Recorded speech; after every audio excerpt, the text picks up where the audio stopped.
Bachelor of hotel management లో university first rank, second rank, third rank. Sun International, Visakhapatnam, Hyderabad. 5 సంవత్సరాల తర్వాత ముఖ్యమంత్రి హోదాలో ఏపీ సచివాలయంలో అడుగుపెట్టిన చంద్రబాబు నాయుడు గారు ప్రప్రథమంగా చేసిన సంతకం మెగా డిఎస్సి పైన. అసలు ఆయన ముఖ్యమంత్రి అయినప్పటి నుంచి ఇప్పటి వరకు ఇది ఎన్నోసారి అసలు బాబు గారు ఎన్నిసార్లు ఇప్పటి వరకు ఇది 9వ సారి మెగా డిఎస్సి అనేది పెట్టడం. ఇప్పుడు మనం చూస్తే తెలంగాణలో అసలు ఇంతవరకు లేదు. అంటే గత ఆయన 10 సంవత్సరాలు సీఎంగా ఉన్నా కూడా ఎక్కడా కూడా అంత ప్రకటించలేదు. అంటే బాబు గారు డిఎస్సి అనేది 1996 నుంచి స్టార్ట్ చేశారు. ఆయన ఫస్ట్ పోస్టింగ్ ఆయన ఇచ్చింది 50,000 మందికి ఇచ్చాడు. 50,000 మెంబర్స్కి ఇచ్చాడు. తర్వాత 1998లో పోస్టులు 39,104, 39,104, 39,104. థర్డ్ టైం ఇచ్చింది 2000లో 25,746. 2001 పోస్టులు ఇచ్చింది 32,129.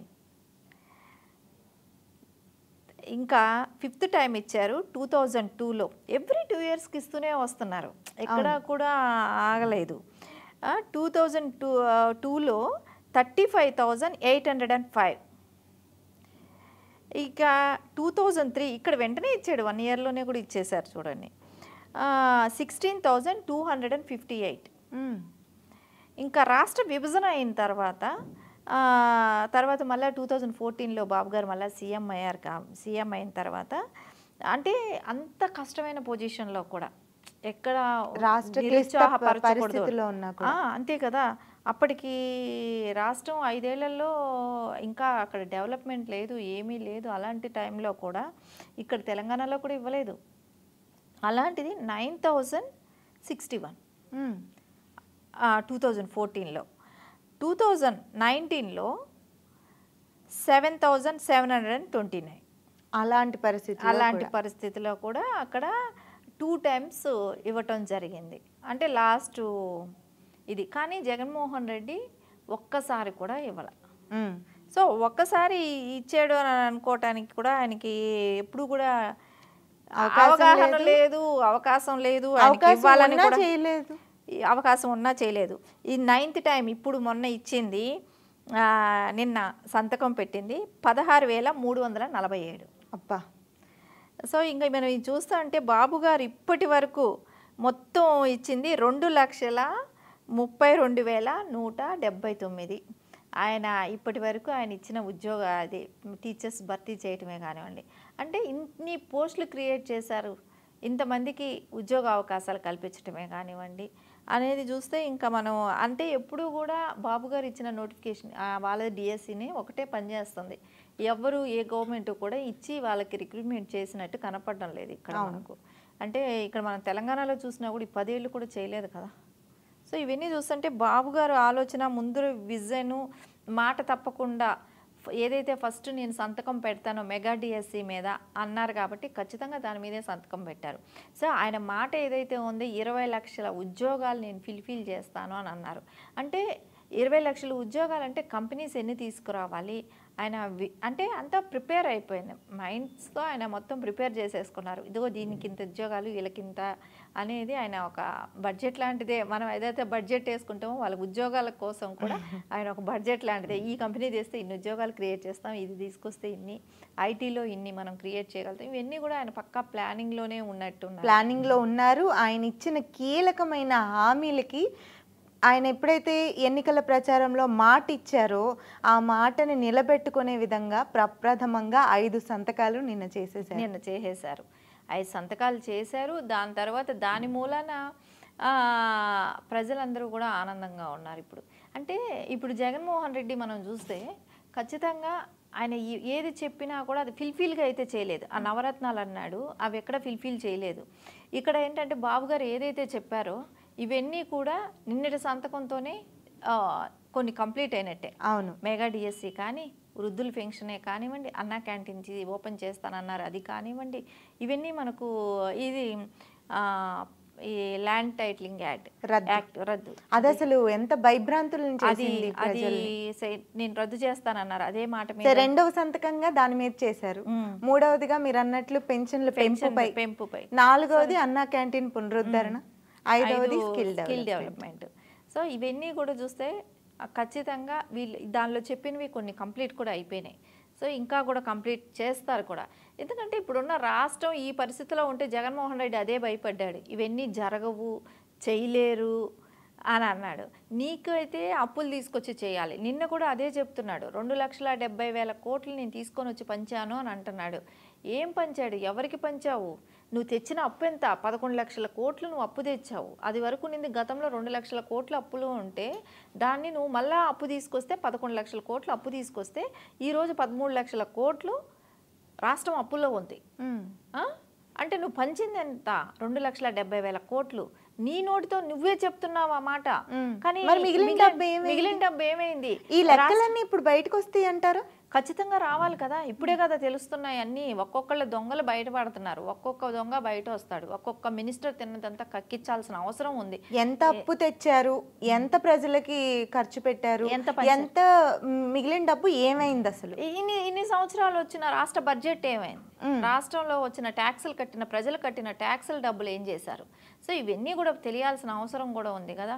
అంటే ఇన్ని లక్షల కోట్లు అప్పు చేసి అంతా దోచుకోవటం లండన్ పంపించడమే చేసినట్టే కనపడుతున్నాడు. ఆయన అందుకే ప్రత్యేక ఫ్లైట్ వేసుకొని వెళ్ళటం కూడా కారణాలు ఇవే అనిపిస్తున్నాయి.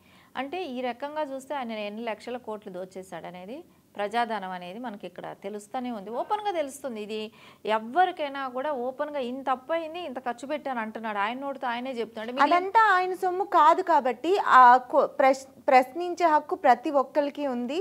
సో ఆ లెక్కలన్నీ ఇప్పుడు తేలే అవకాశం కూడా ఉండొచ్చు. ఖచ్చితంగా అవన్నీ తేలే అవకాశం ఉంది. అధికారులు కూడా, అంటే వాళ్ళకు సహకరించిన అధికారులు కూడా చాలా వరకు దాచుకోవటం చేశారు. ఆ అధికారులందరూ కూడా బయట రావాల్సిన అవసరం ఉంది. నిన్న కూడా బాబు గారు మొన్న పెట్టిన దీనిలో కొంచెం స్వీట్ వార్నింగ్ ఇచ్చారు ఐఏఎస్లకి అందరికీ కూడా.